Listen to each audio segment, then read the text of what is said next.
मित्र संजय मयूख जी, पत्रकार मित्रों, आज मैं एक पीड़ा के साथ अपनी प्रेस शुरू करना चाहता हूं। सामान्यतः मैं प्रियंका गांधी पर कुछ नहीं बोलता, क्योंकि राहुल गांधी पर काफी कुछ बोलने को है जो बोलना पड़ता है। आज शायद पहली बार उन पर मैं टिप्पणी कर रहा हूं। क्या कहा उन्होंने अपनी प्रेस में कि महिला का इस्तेमाल करना चाहते हैं? क्या देश की नारी इस्तेमाल का विषय है? और ये कांग्रेस पार्टी की एक वुमन एमपी जो उस प्रीमियर परिवार से आती है वो बोल रही है। ये कौन सी भाषा है? The woman of India is a commodity जिसका इस्तेमाल हो सकता है। जिस देश की नारी दुर्गा है, काली है, सरस्वती है, लक्ष्मी है, भारत की पूरी आध्यात्मिक विरासत का प्रतीक मां है, उसको आज इस्तेमाल की वस्तु बताया जा रहा है। हम बीजेपी के राष्ट्रीय मंच से इस सोच की भर्त्सना करते हैं और इसी सोच का कारण था कि पहले सारे रिजर्वेशन के बिल को फाड़ा गया। याद होगा आपको, यूपीए के समय में कोई कार्रवाई नहीं हुई। मित्रों, मैं ये तो नहीं कह सकता कि कांग्रेस पार्टी संविधान नहीं समझती है, लेकिन जानबूझकर नहीं समझने का नाटक भी करती है। थोड़ा आज कांग्रेस के लोगों को, विपक्ष के लोगों को संविधान बताना जरूरी है और देश को भी बताना जरूरी है। पहली बात, और ये आज से नहीं, जब से संविधान है तब से, कोई भी लोकसभा या विधानसभा की सीटों का पुनर्गठन बिना परिसीमन के नहीं हो सकता। No revision of seats in the Lok Sabha और the Vidhan Sabha is possible without delimitation. क्या है कारण? मैं प्रावधान बताऊंगा।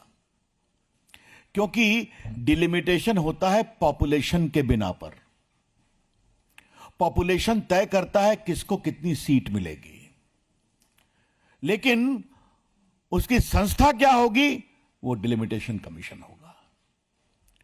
मैं पहले आपके सामने संविधान की धारा 81 पढ़ना चाहता हूं, खास करके कांग्रेसियों की समझदारी के लिए। Subject to the provision of the House, the people shall consist of not more than 530 members chosen by election from the constituency of the state and not more than 20 from the union territory. दूसरा क्या है, और ये समझिए, मैं clause 2 81 का पढ़ रहा हूं।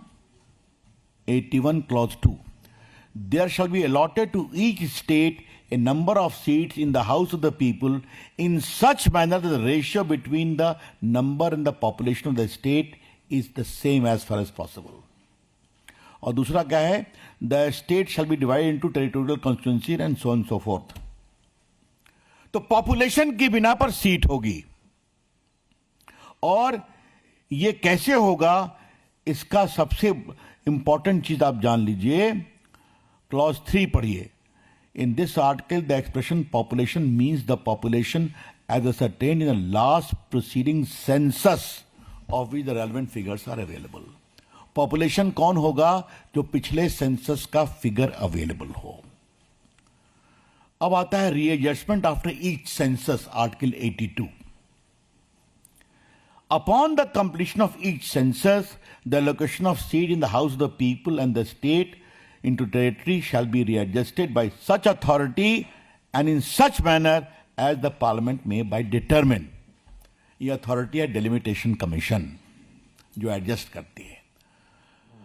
2002 में एक विषय आया, 2001 का सेंसस कंप्लीट हो गया। जो बार बार वाजपेयी जी की बात करते हैं ना, उसको भी क्लैरिफाई करना जरूरी है।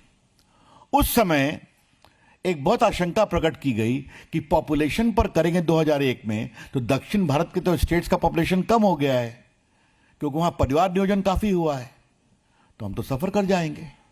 तो वहां पर एक निर्णय किया गया 2001 में, वो ये था कि Also, until the relevant figure for the first census taken after the year 26 has been published, it shall not be necessary to readjust. The allocation of seat in the House of the People to the state shall be on the basis of 1971 census. तो संविधान में बंदिश लगाई गई कि 2026 के census होने तक 1971 के सेंसस पे ही चलेगा। ये 543 सीट 1971 के सेंसस की है, जो माननीय अमित शाह जी ने कल कहा। उस समय देश की आबादी थी 54 करोड़, आज देश की आबादी है 140 करोड़।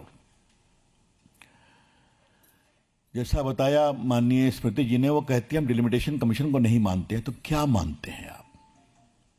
अब जरा हम आते हैं 2023 के कानून पर। 2023 के कानून में लिखा हुआ है, वो भी पढ़ना जरूरी है।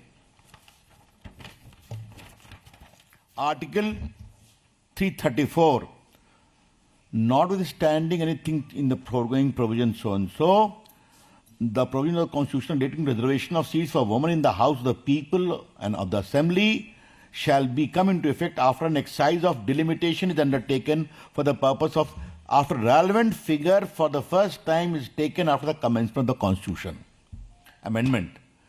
23 के बाद जो पहला सेंसस होगा उसके आधार पर, डिलिमिटेशन के आधार पर हम 33% करेंगे। अब ये चिंता क्या थी, इस बात को समझना बहुत जरूरी है। सेंसस जब भी हो, दक्षिण भारत की संख्या घटती पॉपुलेशन के कारण।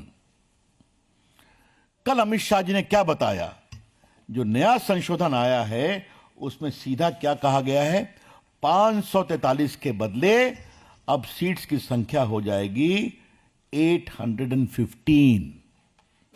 मतलब 543 की जगह पर आशंका नहीं हो तो हम इसको 815 मेंबर कर देंगे पहली बार, ताकि 33% लोगों को आरक्षण मिल सके।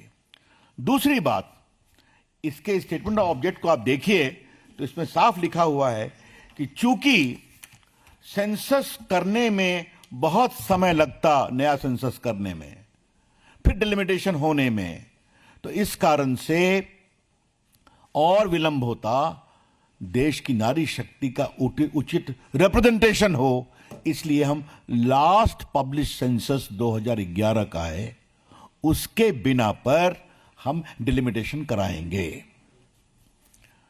इसमें क्या गलत है भाई?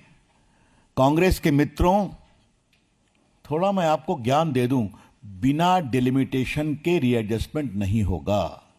There can be no readjustment of seats pursuant to any census without delimitation, because delimitation is the body to execute that. Delimitation Commission में कौन कौन होते हैं? नया जो कानून है, जब पहले का कानून वही है, सुप्रीम कोर्ट का एक रिटायर्ड या सिटिंग जज का चेयरमैन होगा, इसमें चीफ इलेक्शन कमिश्नर होंगे या उनके प्रतिनिधि होंगे, और स्टेट के चीफ इलेक्टोरल ऑफिसर होंगे हर स्टेट में।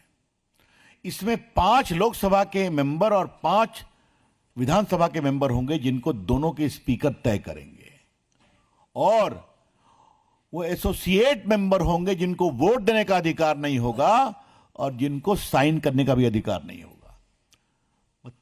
मतलब it is a totally legal constitutional body headed by a retired और सिटिंग सुप्रीम कोर्ट जज। यह डिलिमिटेशन कमीशन।